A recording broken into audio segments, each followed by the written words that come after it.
Hey, and welcome to another episode of the Nifty Scrapbooker. Today we're going to be scrapbooking babies. I know I've done some on children before, but I thought I would just do a special episode on babies. It's funny because when babies are small, sometimes you can't tell whether they're boys or girls. So we're going to do a vibrant layout of a girl page, but you could easily convert this page to all blues. Our page layout today is going to be in purples, but you could change it to blues or greens or yellows, depending on what kind of baby you have, whether it's a boy or a girl. So we just want you to take this glance at this page and copy it all you want. Also, I wanted to let you guys all know that coming up this week, it's already debuted, but I will also have a blog. So you'll want to check out that, and I'll put the blog website at the end of the episode, so you can go over to my blog and look at more details on the video. So this video will air on today, Monday, and you'll have the card layout on Wednesday, and then on Friday you're going to have the blog, and it will show a step-by-step on how to make the page we made today. So you'll want to check that out as well. So check out my layout of Scrapbooking Babies. Hello, let's get busy on scrapbooking our baby page today. So what I've done is I've chosen several colors. This is going to be our background color, this nice lavender. We also picked a floral print that we'll be using.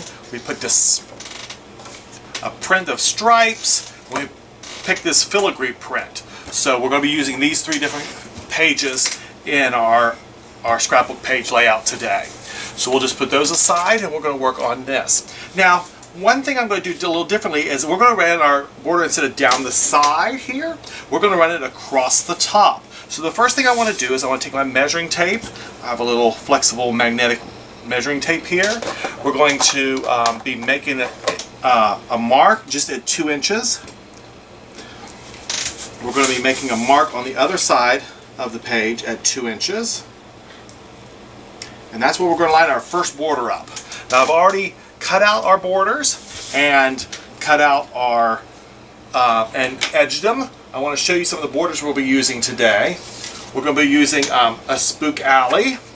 This one, we're going to be putting it, let's see, on our page. We're going to be putting it here. We're going to be doing a Sunnybrook Lane one. We're going to be laying it here. And then I have a Sweetheart, a heart from the Sweetheart. We're going to be putting here, and that's going to be our layout. We're going to run this all across, and then we're going to run a 1-inch border across here. And the cool thing I'm going to teach you today is how to use this Fisker's border punch. So we're going to be learning how to use that and punching out a border in that. So we're going to be using the 3 pages, the strip, the top wave, and the bottom wave. And then our Sweetheart print we're going to cut out. So those are the 3 templates we're going to use. One from the Sweetheart line, one from the Sunnybrook Lane line, and one from the Spook Alley.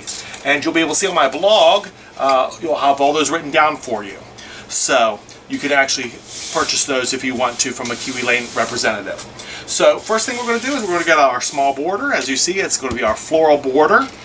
And I've already edged that with, we used the Distress Ink Wilted Violet today. It's the Jim Holtz Distress Ink Wilted Violet. That's what we used.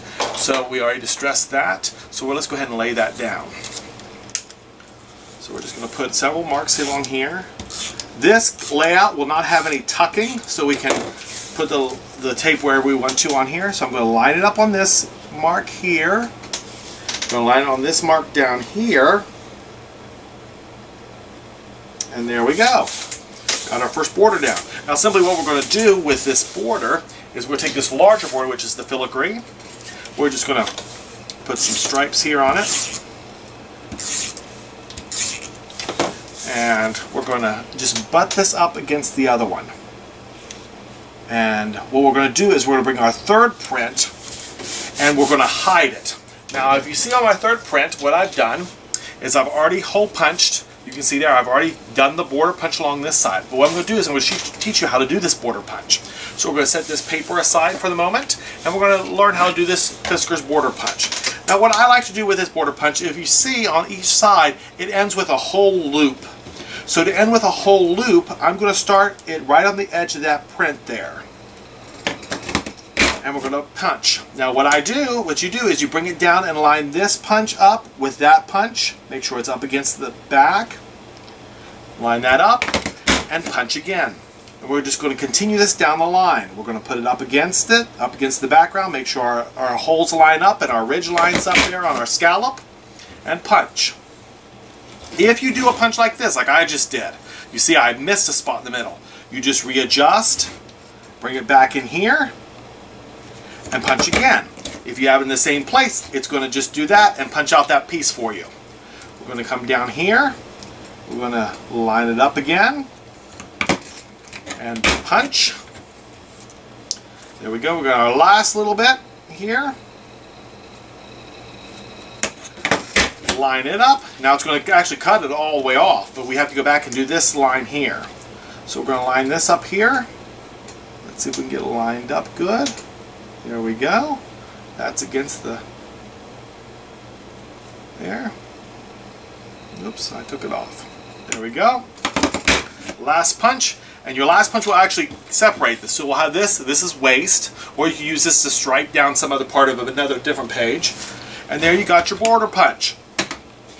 And there's our border, punched out on both sides. I'm going to throw all this stuff away, get this out of our way so we don't spread that everywhere. We're going to get our distress ink. Now with a scallop this tight, you're not going to be able to get down in the grooves as much like you would a larger scallop. So what we're going to do is we're just going to take this distress ink and dust the tops of the circles. Just a little bit. Just to make them stand out from the background. We don't want this print to blend in with the other prints. But I think it's kind of cool that it's a stripe and a scallop both at the same time. We'll go down this side. I should have this side pre-done for us. Take it down the other side. I can't believe what this distress ink has done to my pages. It just makes them stand out, makes them more beautiful.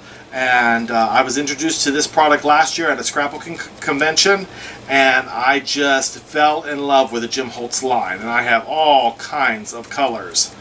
You see me using the antique a lot, and the walnut one a lot because they're kind of neutral. But on a page like this where it's girly and purpley, why not use the wilted violet? Okay, we're going to simply put some ink on, some tape on the back of this one. Careful to get in between the holes we punched in the scallop.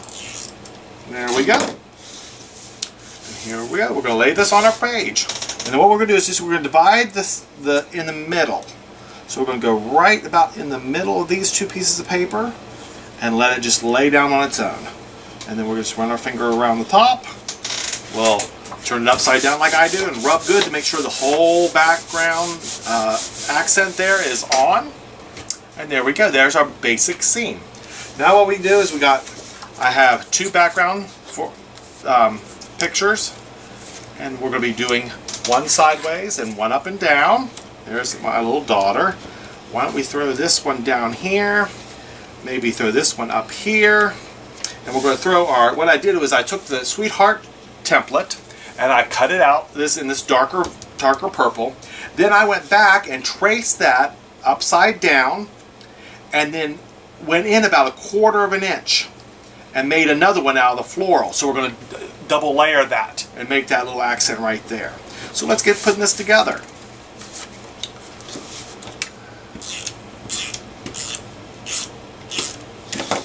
Okay, and I edged these purple boxes as well, this deep purple. Edge tape this one. It's always good when starting a project to have an extra tape runner on hand. I was getting the second page, as you know I usually have it done before I shoot this video, and I had it all, I was working on that, getting that completed, and wouldn't you know, I ran out of my Scotch trimmer. The nice thing about this Scotch brand is you can buy just the inserts. So you just push it on this button here and open it up. Here, we'll just open this up here a second. There we go. And see, this cartridge comes in and out. So you can buy the refill cartridges for about $2 cheaper than buying the whole kit and caboodle. So I was able to put a replacement cartridge in that. Alright, there we got our second. Then let's go ahead and do our heart, get it down on top of our other heart. And we can kind of play with how we're going to arrange this. Now, you could do like solids like this and keep everything real straight. But what I did on the other pages, I kind of turned them a little bit on their side, made it a little interesting, throw this on its side. That's what we're going to do there. And I even overlapped it, some of the photos. Excuse me. So what we're going to try to do is I try to keep things consistent. So if I overlap a photo on this page, I want to overlap the photos on the second page. And so since I've already done the second page, we'll just go ahead and do the first page that way also. Let's get this taped up, and we'll throw this in there so it's underneath our scallop border there.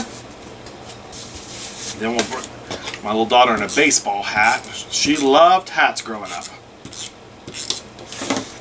So we'll just bring that back, and we'll just overlap this like that, and then we'll put our heart in. Now this page is a continuation of another layout I had, so I didn't have to label this one. It's just random pictures of our daughter around the same age. And so here's our second page. And so you see how that runs together so seamlessly. And there you have the borders that runs consistently across, our other border that comes consistently across, and there's our pages. So let me move this over here on the screen so you can see the whole thing. So that's pretty cool. So there we have our baby layout. Now what I love about this layout is you could bring some stripes in, maybe some polka dots, maybe some leaves. Do this in greens for a boy. Or in blues, maybe some blue wave-like paper, maybe some stripes and polka dots. You know how I like to mix that up. So I have a circular pattern and a line pattern and a geometric pattern. So that's how I like to switch up the papers so they all coordinate. And so that's our baby layout. So don't forget, on Wednesday we'll be taking the rest of these extra papers and we'll be making a card, maybe a card for a new baby. That would be a great way to do that. And then on Friday, remember, you'll check out my blog and see all the templates and the pictures, my layout that I'll have coming this Friday. So we'll hope to see you next on the Nifty Scrapbooker.